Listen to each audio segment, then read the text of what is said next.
Hi students, today we shall begin with the next topic of PB, which is narration. Narration, also known as speech, and speech is of two types, direct speech and indirect speech. Direct speech are the actual words of the speaker and indirect speech are the words reported to a third person by the listener. Right? Then let's understand by taking one example. Sunita says, I want to learn linguistic skills. Here Sunita is a speaker and these are the actual words of the speaker. And in the second sentence, Sunita says that she wants to learn linguistic skills. These are not the actual words of Sunita. These are the words reported by the listener to a third person. Let's understand. When the first person says something to second person, these are the actual words. This is known as direct speech. And when the second person, after hearing the words of the first person, reports the words to a third person, this is indirect speech, as it is in the second sentence. So, direct speech means presenting the exact words spoken by someone, and indirect speech means reporting the words of the speaker by the listener to a third person. Let's understand some important facts about direct speech. The reporting verb said is followed by a comma. You see here, this is our reporting verb, and after reporting verb we place comma, and the actual words are enclosed in inverted commas. The actual words of the speaker are placed within inverted commas. And next one, the first word of reporting speech begins with the capital letter, and this is reported speech, and the first word is beginning with the capital letter. Here I is capital. Next is important facts about indirect speech. So here inverted commas should be removed. Means when we change direct speech from direct speech to this indirect speech, we remove commas, and a suitable connector right after the reporting verb is used if needed. Here our reporting verb, and when we have changed from direct to indirect speech, the after reporting verb we have placed a connector. So a suitable connector is placed right after reporting verb when we change from direct to indirect. Next is change in the tense. So there are also some of the rules. If the reporting verb is in present or future, the tense of reported speech does not change. Means when our reporting verb is in present or future, it doesn't change. So let's take one example and understand. Here, Ria says the student will bring the notebooks tomorrow. So here our reporting verb is in present tense, so there will be no change in the reported speech.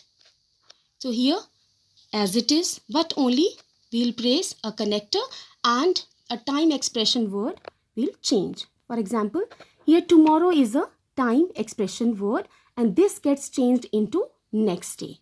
So reporting verb simple present, so no change. How?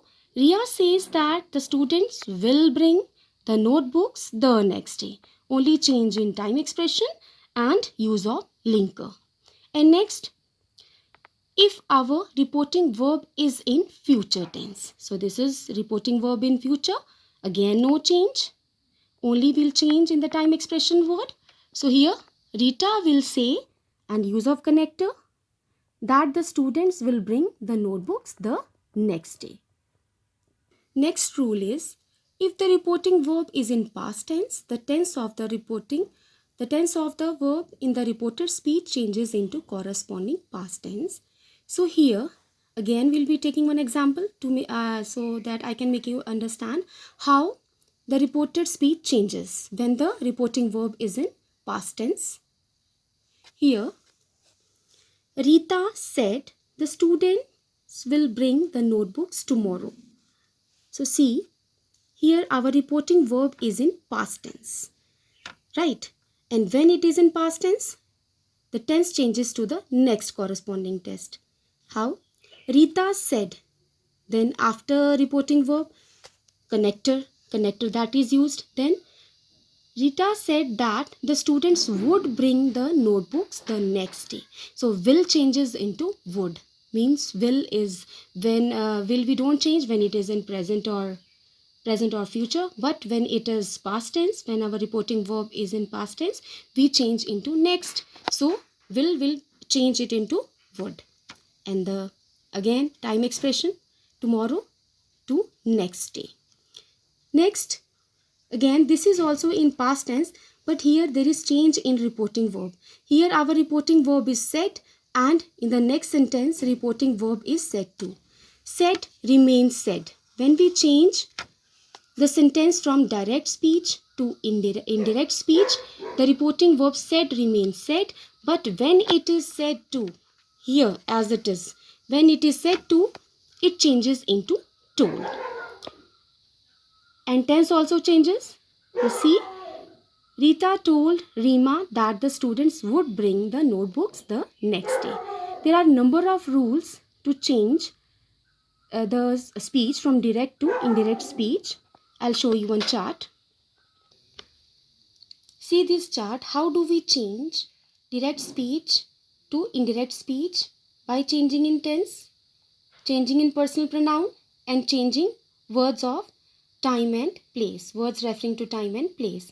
So here, and this these rules we follow when our reporting verb is in past tense, right? The tense changes to the next corresponding tense, and pronoun only there is change in first, and if it is first and second person pronoun, otherwise there is no change when it is third person pronoun. And the words referring to time and place, they change like this as they are given in the chart. Go through this chart, revise it, and in the next video I'll be making you learn how to change direct speech to indirect speech as it is done in worksheet number 3 of our PB.